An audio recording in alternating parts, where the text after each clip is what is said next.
Mud येथील प्राथमिक शाळेच्या स्नेहसंमेलनाच्या कार्यक्रमाला आशाताई बुचके यांच्या समवेत विविध मान्यवरांनी हजेरी लावली। यावेळी पहिलीच्या वर्गात शिक्षण घेत असलेल्या एका मुलांनी शेंडी वाढवली। ही शेंडी नेमकी का वाढवली याविषयी शाळेच्या शिक्षकांनी काय सांगितलं ऐकूयात त्यांच्याच तोंडून। ब्युरो रिपोर्ट, विघ्नर टाइम्स, मड।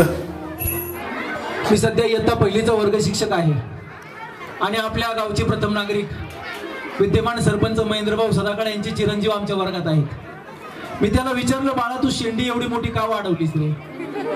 तर त्याने मला असं विचार करण्यासारखं उत्तर दिलं की खरंच सध्या निवडणुकींच्या पार्श्वभूमीवर अशी क्रेज चालू आहे आपल्या जुन्नर तालुक्यामध्ये का ताई आमदार कधी होते।